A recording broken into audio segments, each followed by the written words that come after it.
So I just saw one of the best examples of value proposition used in a website that I have ever seen so far. So first, the product is called Less Annoying CRM, which right away is a truly amazing name because immediately it catches your attention. It's what led me to the website in the very first place. And then it also like tells you what the value proposition is, what you should expect. You're expecting a less annoying CRM. And then you get to the home page. The home page is also great. It tells you they're promising three things that no other CRM can. Also piquing your interest because you want to know what exactly are the three things. And then they put in a little brag here, just saying, oh, by the way, we're the number one CRM for 4 years running. Okay, first thing I should say is there is a problem wrong with their positioning. It's the only flaw. There's just one flaw in the entire positioning, and if you can guess what that is, you can just put it in the comments. So this copy here too is also pretty good. I think one error they made here is using the acronym without telling people what that means. So I saw LACRM and I had no idea what that meant. But other than that, they did a really great job. They mentioned they've been in existence for 14 years and they've only raised their price once in those 14 years. And they mentioned that they gave the existing customers at that time 4 years to keep going on the original plan, which is going to show you just how much they value and take care of their customers. So it starts to inspire loyalty. And then they mention again what exactly they are, who they exactly they are for. They said they are the number one easiest to use CRM for small businesses. So that is what they are and who they are for.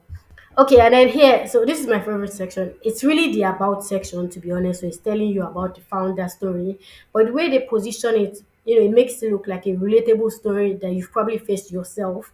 Problems that you have faced setting up a CRM, and so they're starting to get you to relate to them in a way, and you're starting to come. Oh yeah, I recognize I faced the same problems before, and then they twist the knife. So they're starting to make other CRMs your enemy, and then they twist the knife to make it even worse.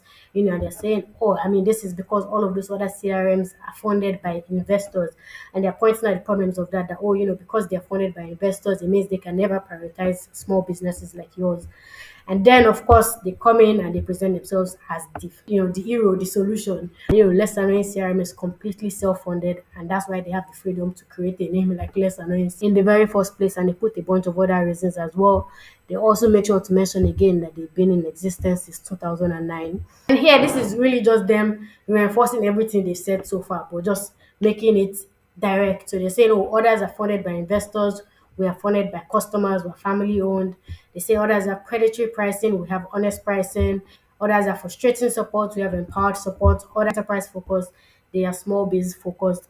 And I think the most interesting thing is if you go through all of this, you'd realize they never once mentioned features. So they're not talking about features, they're not trying to compete on features because it's extremely difficult to compete on features.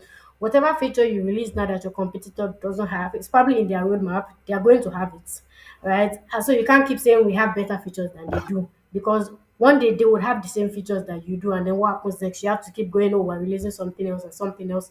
So if they compete with positioning, so they're like, I mean, all of the other serums are good and great. We have the same features, but we, unlike the others, won't screw you over. So we actually do care about the customer. And then here where they put some testimonials, what's really great is they mention things like customers since 2015, customers since 2012, and they're basically just trying to show you how customers stay with us for a long time. And they're trying to make you think if customers are staying with them for that long, they must be doing something right. And then they end with a CTA, of course, for you to start. So, like I said, they didn't mention features at all throughout this entire section. And then they now, if all of this is not convincing enough for you, you can then scroll and be like, oh, okay, yeah, the features you're looking for in whatever CRM, we have all of those features, right? But those are not the main things, right? So, yeah, it's really amazing. But like I said, there's one thing that's really wrong with their positioning. If you know what it is, drop it in the comments.